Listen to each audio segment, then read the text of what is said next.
So I've still been getting questions about updating and calibrating the stabilized receivers such as TD-SR10. So I'm going to make a quick video showing how to download the firmware updates to the radio, update the firmware on the receiver, and reset and recalibrate the receiver for use. This is a brand new TD-SR10 in the box, so I'll be starting fresh with it. First things first, you're going to turn the radio on. Failsafe not set. And then connect the USB to the top of the radio or the bottom of the radio if you have a X14 or twin light. On the pop-up menu, I'll choose Ethos Suite. And on my computer, it's going to open up two drives, the flash drive, which you can just close the flash drive. You're never going to put anything there. And the radio drive. On the radio drive, the first thing I'm going to do is make a new folder by right-clicking, choosing New Folder, and I'm going to name it Updates.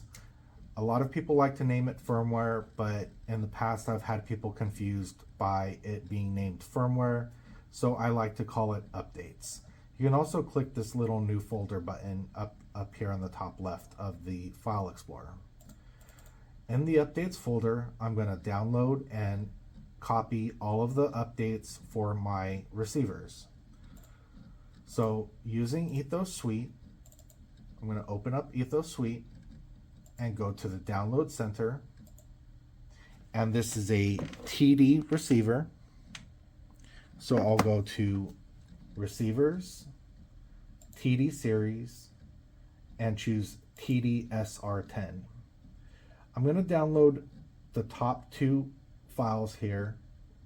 The first one is the 3.03 update for TD-SR10 only. And I'm just going to download it to my desktop. The next one is the 3.01 firmwares for all TD-RX. So this will have every model of TD receiver in it. And I'm just installing, copying these firmwares over just for convenience. So now that those downloads are finished, I'm going to go to the desktop, and first I'll copy the 3.01 TD-RX. So I'll double click it to open the zip file, and inside is the 3.01 TD-RX, and I'm going to click on it and then drag it over to the updates folder that I created on the radio drive.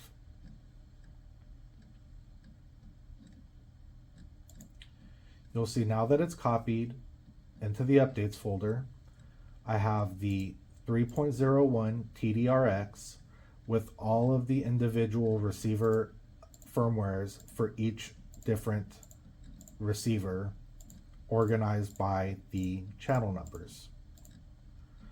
Next, I'm going to open up the 303 TD-SR10 and go inside of this folder, and now I'm just going to copy this TD-SR10 303 to the updates folder, 301 TD, 10 channel, and TD-SR10 folder. So I'll click on it, hold, and drag it into the TD-SR10 folder. So now I have both firmwares available here. So with the firmwares copied to the radio, I can start the update process using the over-the-air update. So I'm going to unplug the USB from the radio, and I'm going to get the receiver out of the box.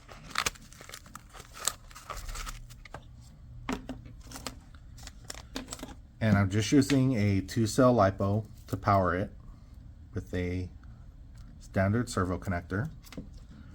First thing that I'm going to do is go to the model setup, RF system. I'm going to make sure that the internal module state is turned on. This is a TD receiver, so I'll choose protocol TD mode. If you have a twin receiver that's TW, you would choose TW mode, or if you're using Archer Plus, you choose Access ACCST D16. And for the Archer Plus, You also need to make sure that the 2.4 FSK protocol is set to access. I'll set this back to TD mode and scroll down to the register button. I'll click on the register button, and then I will hold the button down on the receiver while I power it up. You can see here the radio sees the receiver as a TDSR10, so I'll click on register to complete the registration process. It'll confirm that the registration is okay, and now I can flash the firmware update over the air. So on the radio, I'll back out by clicking the back button at the top left. I will go to the gear icon, which is the system area. You can also click the system button on the bottom left of the radio down here. And then to file manager. You'll see here I have my updates folder, so I'll click on that, click it again to enter. There's my 3.01 TDRX folder, click it again to enter, 10 channel, click again, and TDSR10, click it again. Inside of here are the two firmware files for TDSR10, and I'm just going to go ahead and use the 3.03 latest .FrSky firmware file. When I click on that, it'll bring up the options menu for flashing the receiver by the internal over-the-air or external over-the-air. External over-the-air is if you're using a module on the back of the radio, and internal over-the-air is using the internal module of the radio, which is what we want. Flash external device is if you're using the hardwired cable that comes with the receiver and have it plugged into the top of the radio. So I'll choose flash receiver by internal over the air. Bind. The radio says bind, so just like with the bind process, you're just going to power off the receiver and then power it back on again without holding the button, and you'll see that it recognizes the receiver as the TDSR10. So I'll select that.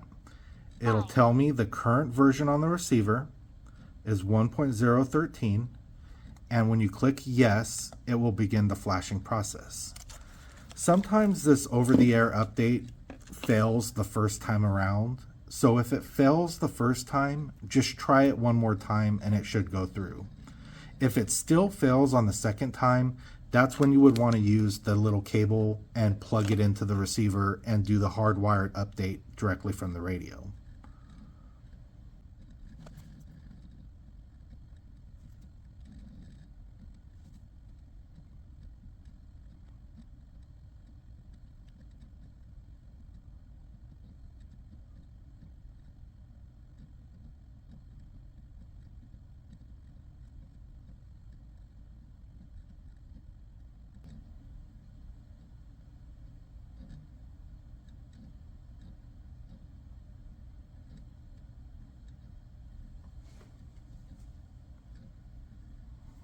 So the firmware update has completed with success, so I'll close that. Now we need to factory reset the receiver, so I'll just back out to the top screen.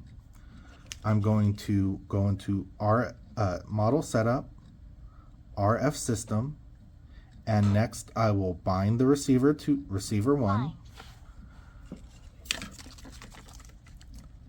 Unplug the receiver and plug it back in. And it will recognize the receiver as a TDSR10. Select it and it will tell you bind is okay. So I'm getting the blue LEDs, which confirms that the bind is successful, and you can also see the green LED in there. And I'm also getting my telemetry coming through. To factory reset the receiver, I'm going to click on the TDSR10, scroll all the way down to the bottom, and choose factory reset. It'll ask to confirm, and I'll choose yes. This is going to wipe out the bind and the registration on this receiver. So now we need to re-register it by clicking on register, holding the button down on the receiver, and then power it back on. Telemetry recovered. And then I'll rebind it to RX1. Telemetry lost.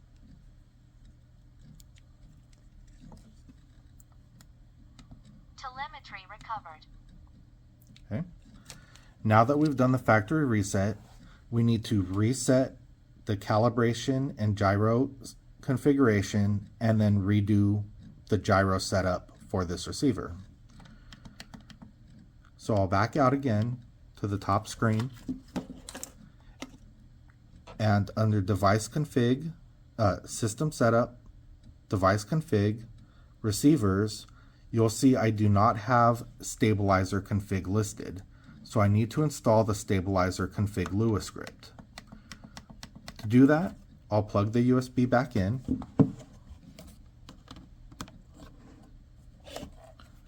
And select Ethos Suite. And on the computer, using Ethos Suite, I'll go to Lua Library. You'll see the StabilizerConfig, and I'll click Install. It will confirm the scripts are installed. I'll click on Close. And now I can disconnect the USB again. Failsafe not set. Go to Device Config, System Setup, Device Config, Receivers, and now I have the StabilizerConfig. In the StabilizerConfig, your receiver may or may not have basic configuration. If it has basic configuration option, click on Open, and if the gyro mode is set to off, change that to basic.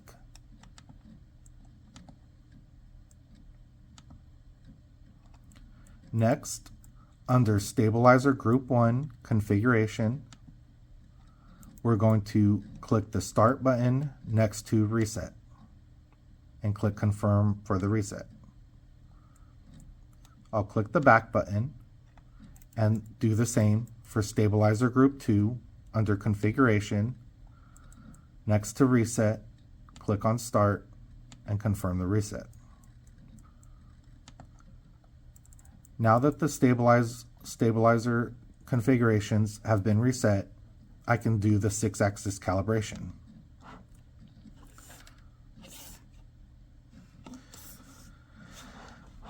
Sometimes the instructions here do not match exactly with the receiver setup.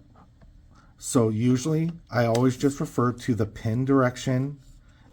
So in this case, it wants the receiver horizontal with the label facing up. I'll click on Calibrate. And then the next step is horizontal with the back facing up. Click on Calibrate. Next is with the pins facing up, which can be kind of hard to do with the antennas. So I just use a square like the calibration cube and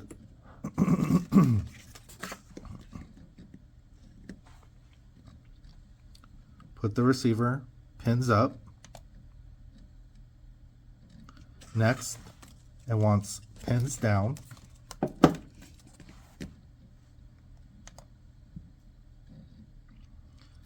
Pins to the right.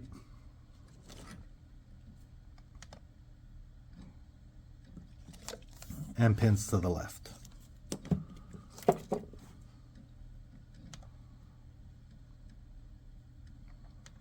So the calibration is finished for the 6-axis calibration. I'll click on Back, and next I'll do the Group 1 calibration.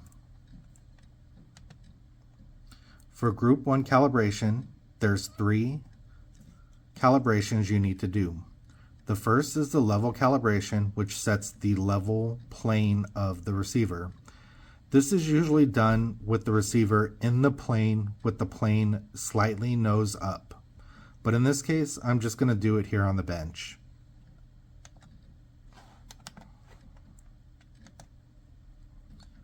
I'll click confirm to begin, and it will calibrate the level plane of the receiver. Next is the stick center calibration. By default, your elevator and aileron sticks are going to self-center, as well as your rudder. So you just don't touch your sticks and go ahead and click on Start for the stick center calibration and click OK. Next is the stick range calibration. This is usually done after you've set your rates and setting your high rates mode so the gyro can know the full stick range that it can use for the stabilization correction. In this case, I'm just running it at 100% weights, but if you change your weight to be 80% throws, you would need to come back and do your stick range calibration again. So I'll click on Start, click OK, and it'll say move your sticks to their full range, so up, down, left, right on your elevator and aileron, and left and right on your rudder. The throttle stick doesn't matter. So with that done, I'm going to go back and I'm going to do the same steps for stabilizer group 2 calibration. I'll set the level.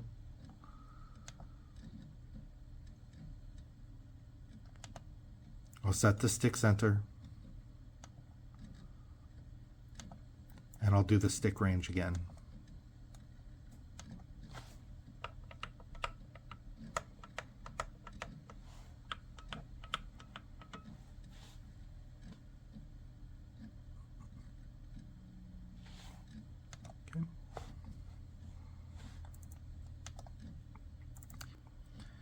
If you're only using a basic stabilizer for 2 ailerons, up to 2 elevators, and 1 rudder, you can actually just turn off stabilizer group 2 by going into configuration on group 2 and turning the stabilizer off. Stabilizer group 2 is only going to be relevant if you have 3 or 4 aileron servos, 3 or 4 elevator servos, or 2 rudder servos. If you're wanting to stabilize your nose wheel on a jet, for example, you can leave this stabilizer group on and just turn off all of your stabilizer for aileron 3, aileron 4, elevator 3, and elevator 4 by setting these channel modes to aux.